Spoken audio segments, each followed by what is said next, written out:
해피 뉴 이어. 한 해 동안 함께 하신 하나님의 은혜를 감사하고 또 한 해를 마무리하면서 또 새해를 잘 맞이할 수 있기를 소망합니다.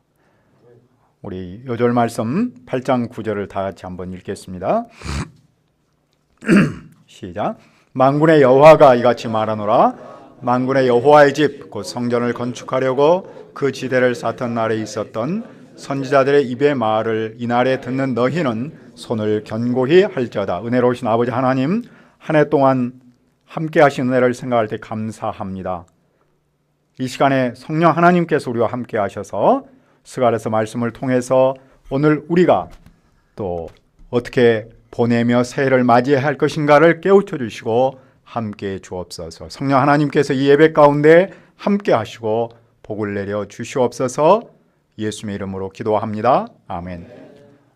올해는 1년이 52주가 있는데 그 52주 중에서 마지막 주일입니다. 늘 사람은 마지막이라는 말에 서면은 이제 오고 가는 생각이 참 많죠. 어떤 분은 새해와 함께 그 삶의 모습이 패턴이 바뀌는 분도 있습니다. 그러나 또 대부분의 사람들은 별로 바뀌는 것은 없고 그냥 숫자만 바뀔 뿐이죠. 그러나 우리는 이 시점에서 내가 새해를 맞으면서 정말 새롭게 추구해야 할 신앙의 가치, 핵심 가치가 무엇인가에 대해서 생각해 보지 않을 수 없습니다. 그것은 무엇일까요? 첫째, 서로 인애를 베풀라. 7장 1절부터 14절 말씀입니다. 선지자 스가랴가 8개의 환상을 보고 나서 약 2년이 지난 9째 달 4일에 여호와의 말씀이 그에게 임했습니다. 그때 베델 사람의 부하 몇이 제사장과 선지자에게 묻습니다. 여러 해 동안 행한 대로 5월에 근신을 해야 합니까? 그들은 해마다 5월이면 슬퍼하며 금식했습니다. 왜냐하면 5월은 예루살렘이 망한 때였기 때문입니다. 그들은 성전 공사를 하면서 계속해서 금식을 해야 할 것인가에 대해서 묻습니다. 여호와의 대답이 무엇입니까? 그들은 약 70년 동안 5월과 7월에 금식했습니다. 그런데 그들은 그 금식을 여호와를 위해서 한 것이 아니라 자기를 위해서 했습니다. 여호와께서 묻습니다. 나를 위한 것이냐 아니면 너희를 위해서 먹고 마신 것이냐. 그들이 겉으로는 여호와를 위해서 한 것처럼 보였지만 사실은 자기를 위해서 했다는 겁니다. 그들은 겉과 속이 달랐죠. 하나님은 사실은 일찍이 선지자를 통해서 이 점을 지적하셨습니다. 그들은 금식보다도 그 말씀을 들어야 했습니다. 그 점에서 볼 때 금식보다 중요한 것은 무엇입니까? 그것은 하나님의 말씀을 듣는 일입니다. 금식을 종교 형식이라고 표현한다면 말씀을 듣는 것은 내용이라고 말할 수 있겠죠. 그 점에서 볼 때 종교 형식보다도 내용이 더 중요하다는 사실을 하나님께서는 일찍이 가르치셨습니다. 개인과 나라의 번영과 평화는 종교 형식일 그것을 지키는 것이 아니라 말씀을 순종하는 데 있기 때문입니다.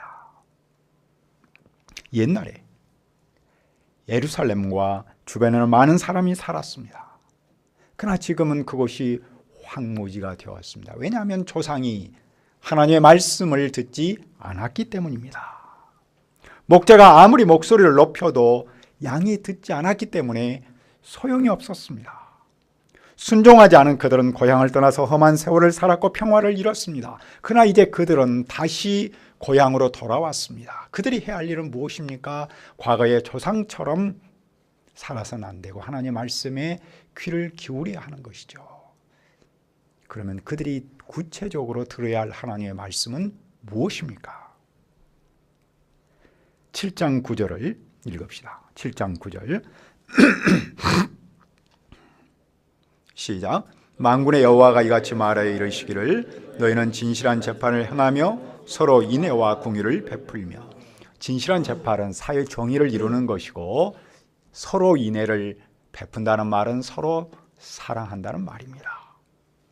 이것은 당시 사회적 약자인 과부, 고아, 나그네 그리고 궁핍한 자에게 서로 사랑을 베푸는 일이라고 말할 수 있을 겁니다. 그러나 그들은 어떻게 반응했습니까? 그들은 듣기를 싫어했습니다. 등을 돌리며 들으려 하지 않았습니다. 귀를 막았습니다. 그 마음을 금강석 같게 하여 듣지 않았습니다. 하나님은 그들을 크게 진노하셨습니다. 하나님은 불러도 그들이 대답하지 않았던 것처럼 하나님도 그들이 기도하면 듣지 않으셨습니다. 하나님은 그들을 바람으로 불어 알지 못하는 여러 나라로 흩으셨습니다. 그들은 말씀에 순종하지 않음으로써 그 아름다웠던 땅이 황폐하게 되었습니다. 그러면 그들은 왜 금식에 관한 말씀을 들으면서 인애에 관한 말씀을 듣지 않았을까요? 그들은 왜 종교 형식에 관한 말씀은 잘 순종하면서 그 내용에 관한 말씀에 대해서는 듣지 않았을까요?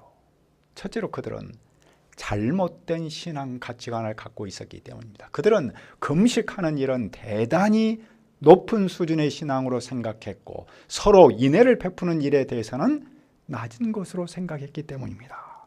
둘째로 그들은 희생하기를 싫어했기 때문입니다. 도움이 필요한 사람에게 사랑을 베풀려면 해산의 고통을 치러야 할지 모릅니다. 사람은 자기중심적이기 때문입니다. 희생해야 하기 때문입니다. 그 점에서 정말로 품격 있는 신자는 금식을 하는 것보다도 인애를 베푸는 사람이라고 말할 수 있지 않겠습니까? 그런 점에서 볼 때 우리가 믿음의 핵심 가치로 해야 할 것은 무엇입니까? 그것은 금식하는 종교의식보다도 서로에게 인애를 베푸는 내용에 있다고 말할 수 있지 않겠습니까? 서로에게 인애를 베푼다는 말은 믿음의 동역자를 서로 사랑하는 것이겠지요. 그 사랑은 서로를 아끼고 존중하게 여기고 배려하는 마음에서부터 시작한다고 할 수 있습니다. 지난 성탄 감사제 때 가장 인기가 있었던 것은 뭐니 해도 마니또였죠. 마니또는 그 비밀 친구라는 이탈리아에서 유래했다고 많이 나와 있는데 스페인 말에서 왔다고 하네요. 가까운 친구. 뭐 어쨌든 그것이 우리에게 매우 소중하게 다가오는 것은 5,000원짜리 선물도 선물이지만 사실은 그 속에 담겨있는 따뜻한 사랑이 아니겠습니까? 사람은 존재론적으로 사랑받기를 원하고 또 사람은 존재론적으로 사랑하기를 원하는 존재입니다.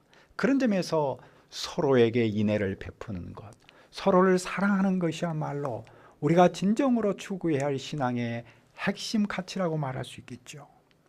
우리가 공동체 안에서 이런 사랑을 서로 나누면 그 사랑을 공동체 밖으로 확대할 수 있습니다. 사실 그 사랑의 절정 중에 하나는 전도라고 말할 수 있지 않습니까? 전도는 단순히 성경을 가르치는 것이 아니라 한 사람에게 사랑을 실천하는 행위이기 때문입니다. 따라서 그 일에는 희생이 따릅니다. 그래서 어떤 사람은 나는 금식하는 것을 좋아한다라고 자랑하지만 사실은 전도하는 일에 대해서는 소극적인 경우가 얼마나 많습니까? 또 어떤 사람은 나는 천사의 말을 한다라고 자랑합니다. 그러나 성경은 천사의 말을 할지라도 사랑이 없으면 소리나는 구리와 같고 꽹과리라고 말했습니다. 그 점에 있어서 우리가 새해 추구할 핵심 가치가 무엇입니까? 그것은 첫째로 서로에게 인애를 베푸는 겁니다. 둘째, 힘을 내라. 8장 말씀입니다. 만군의 여호와께서 선지자에게 다시 말씀하십니다. 여호와는 시온을 위하여 열렬히 사랑하십니다. 누구라도 시온을 대적하면 용서하지 못할 만큼 사랑하십니다. 여호와께서 얼마 동안 시온을 떠나셨습니다. 하지만 이제 다시 돌아오셔서 그곳에서 사십니다. 따라서 예루살렘을 진리의 성읍이라고 부르고 만군의 여호와의 산을 성산 거룩한 산으로 부릅니다. 그동안 예루살렘은 황폐했는데 하나님께서 그곳을 떠나셨기 때문입니다. 그러나 예루살렘을 버리셨던 그분께서 예루살렘으로 다시 돌아오셨고 그곳에서 다시 사십니다. 그 백성과 함께 하십니다. 그 성이 얼마나 역동적으로 변합니까? 8장 4절을 읽읍시다. 8장 4절 시작. 만군의 여호와가 이같이 말하노라. 예루살렘 길거리에 늙은 남자들과 늙은 여자들이 다시 앉을 것이라. 다 나이가 많음으로 저마다 손에 지팡이를 잡을 것이요. 예루살렘 광장에서 할아버지 할머니들이 쉬고 있는데 모두가 나이가 너무 많이 들어서 지팡이를 짚고 있습니다. 구약에 의하면 오랫동안 사는 것은 하나님의 복이라고 말했습니다. 그러나 요즘은 초고령 사회는 복이라기보다는 저주일 수 있어요. 그러나 이곳에는 할머니 할아버지들만 많은 것이 아니라 젊은 사람들도 가득 차 있습니다.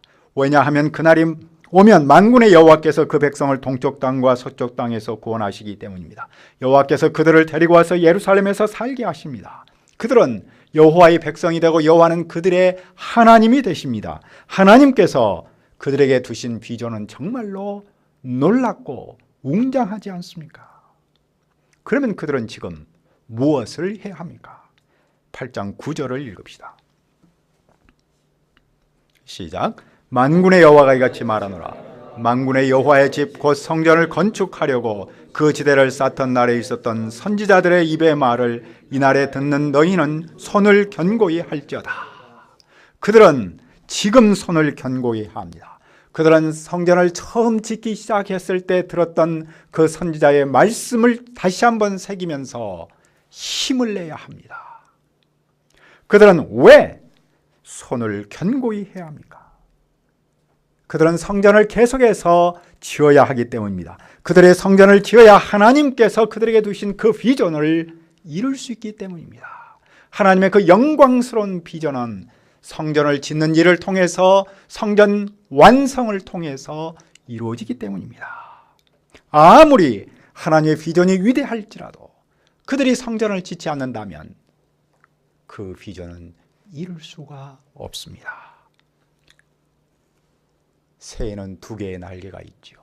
근데 그 두 개의 날개가 동시에 움직일 때 하늘을 향해서 날아갑니다. 이처럼 하나님의 비전과 그 비전이 열매로 나타나기 위해서는 이 땅에서 그 백성이 손을 견고히 해야 하는 겁니다. 그들은 왜 성전을 짓다가 손에 힘이 빠졌을까요? 그 일이 피곤하고 힘들기 때문입니다. 비전은 좋지만 그 비전을 이루는 일이 만만하지 않고 크고 작은 희생이 따르기 때문입니다. 따라서 여호와께서 그 백성을 향해서 손을 견고히 하라, 힘을 내라는 말은 희생하라는 말일 수 있습니다. 희생을 감당하라는 말일 수 있습니다. 희생을 부담스러워하지 말라는 말입니다. 왜냐하면 하나님의 비전은 희생을 통해서 이루시기 때문입니다. 오늘 우리에게 주는 의미는 무엇일까요? 우리도 변함없이 힘을 내라는 것입니다. 어제나 오늘이나 내일이나 끊임없이 희생을 감당하라는 것이겠죠. 우리는 왜 힘이 빠질 수밖에 없습니까? 그 일이 피곤하고 힘들기 때문입니다. 무엇보다도 그 일에 희생이 따르기 때문입니다. 이 땅에서 우리가 인격 성전을 짓는 일, 캠퍼스 복음사역을 섬기는 일은 쉽지 않습니다. 희생이 따릅니다. 그래서 우리는 자주 손에서 힘이 빠질 때가 있습니다.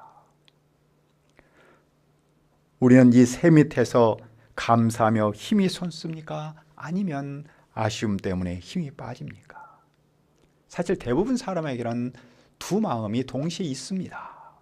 감사와 함께 아쉬움이 있습니다. 손에 힘이 생기는 동시에 또 빠지기도 합니다. 그래서 저는 감사를 먼저 생각해 봤습니다.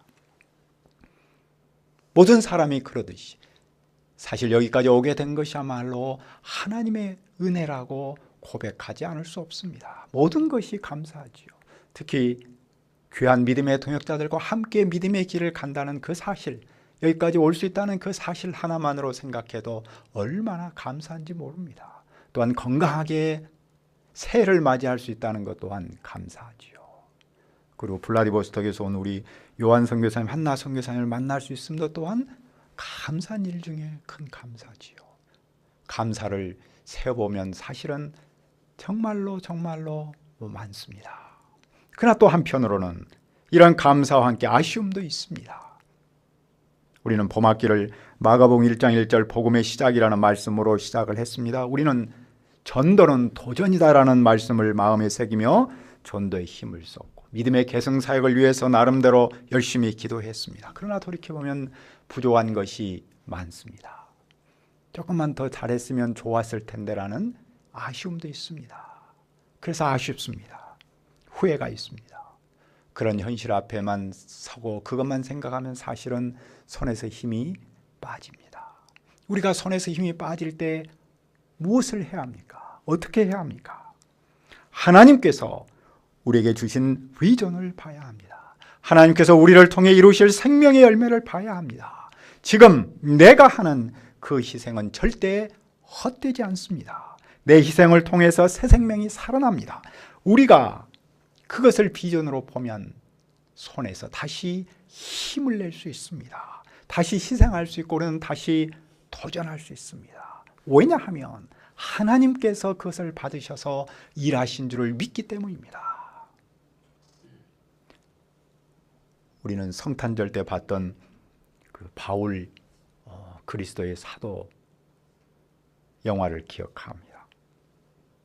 그 영화는 복음 전파에 대한 중요성을 강조하면서 한 사람의 희생이 다른 사람의 생명을 살린다는 사실을 깨우쳐 줬죠. 그도 그럴 것이 예수님이 십자가에서 돌아가심으로써 바울이 살아났습니다. 바울이 죽음으로써 누가가 살고 다른 교인이 원형 경기장에서 순교함으로써 또 다른 교인이 태어났습니다. 말 그대로 희생을 통한 생명의 열매를 보여줍니다. 그것은 성경의 가르침이며 예수 그리스도께서 우리에게 보여주신 길이죠. 그 길을 아는 바울과 누가 그리고 당시 믿음의 사람은 힘 빠진 손에 다시 힘을 내서 믿음의 길을 걸어갔지 않습니까? 그 결과 초대교회가 태어났고 또 그 영향으로 오늘 우리가 그리스도 예수 안에서 태어났습니다. 우리에게 보여주신 그 비전도 우리의 삶을 통해서 하나님께서 친히 열매를 맺으십니다. 저는 이 말씀 앞에서 내가 오늘 손을 견고히 하는 것은 무엇인가에 대해서 생각하고 방향을 잡았습니다. 저는 새해를 학개서 1장 8절 성전을 건축하라는 말씀으로 시작하고자 합니다.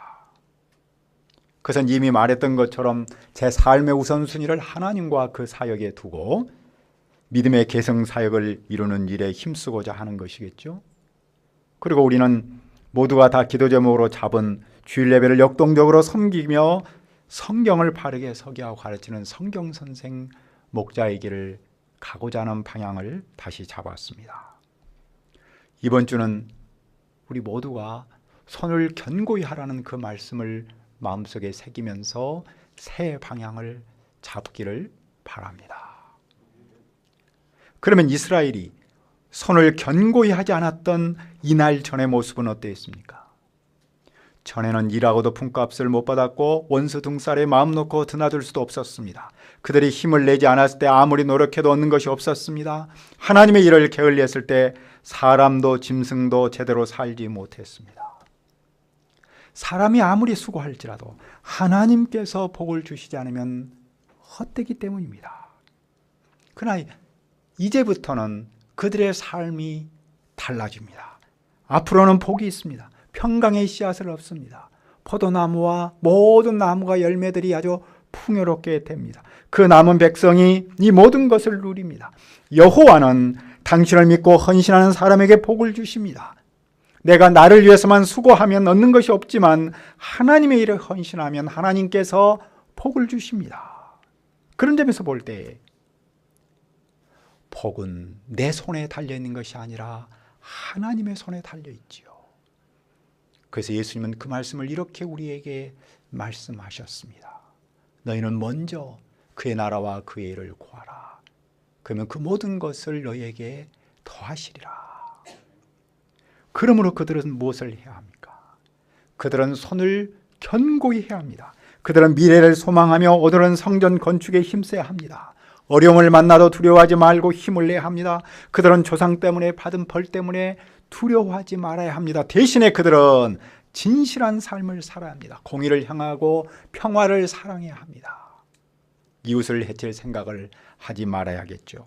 거짓말을 해서는 안 되겠죠. 그것은 하나님께서 미워하시는 것들이기 때문입니다. 그들이 그렇게 살면 어떤 복을 받습니까? 그들의 금식이 변하여 기쁨과 즐거움과 희락이 됩니다. 그들은 진리와 평화를 사랑할 수 있습니다. 그러면 여러 나라에서 수많은 사람이 몰려옵니다. 많은 사람이 주님의 은혜를 구하려고 예루살렘으로 옵니다. 그것도 혼자 오는 것이 아니라 여러 친구들하고 함께 옵니다. 사람이 얼마나 적극적으로 하나님을 찾습니까? 8장 23절을 읽읍시다. 시작. 만군의 여호와가 이와 같이 말하노라. 그날에는 말이 다른 이방 백성 10명이 유다 사람 하나의 옷자락을 잡을 것이라. 곧 잡고 말하기를 하나님이 너희와 함께 하심을 들었나니 우리가 너희와 함께 가랴 하노라 하리라 하시니라. 그때가 되면 이방 사람 10명이 하나님의 사람 한 사람의 옷자락을 붙들고 간청합니다. 내가 보니 하나님께서 너와 함께하고 있구나. 나도 너를 따라가겠다. 사람은 하나님의 함께하심, 즉 임마누엘을 사모합니다. 사람은 본질에서 하나님의 함께하심을 사모하고 추구하고 찾습니다. 왜냐하면 하나님이 함께하시면 슬픔이 기쁨으로 변하고 죽음이 생명으로 바뀌기 때문입니다. 지금은 비록 하나님의 백성이 세상 사람으로부터 배척을 받습니다. 무시를 받습니다. 그러나 그날이 오면, 그때가 오면 세상 사람 10사람이 하나님의 사람 한 사람을 붙들고 간청하게 됩니다. 그리고 너희가 믿는 그 하나님, 그 예수 그리스도를 나도 믿을 테니 함께 가자라고 외친다는 겁니다. 역전이 일어납니다. 왜 그렇습니까? 그것은 하나님께서 그 백성에 두신 비전이고 그 비전을 하나님께서 그 백성을 통해서 이루시기 때문입니다. 며칠 전 대통령 지지율에 대해서 조사를 했는데 20대 남성과 여성의 평가가 완전 반대였어요. 여성은 약 64%가 대통령에 대해서 아주 긍정적인 반응을 보였는데 반대로 남성은 약 64%가 반대, 부정적인 표를 보냈다는군요.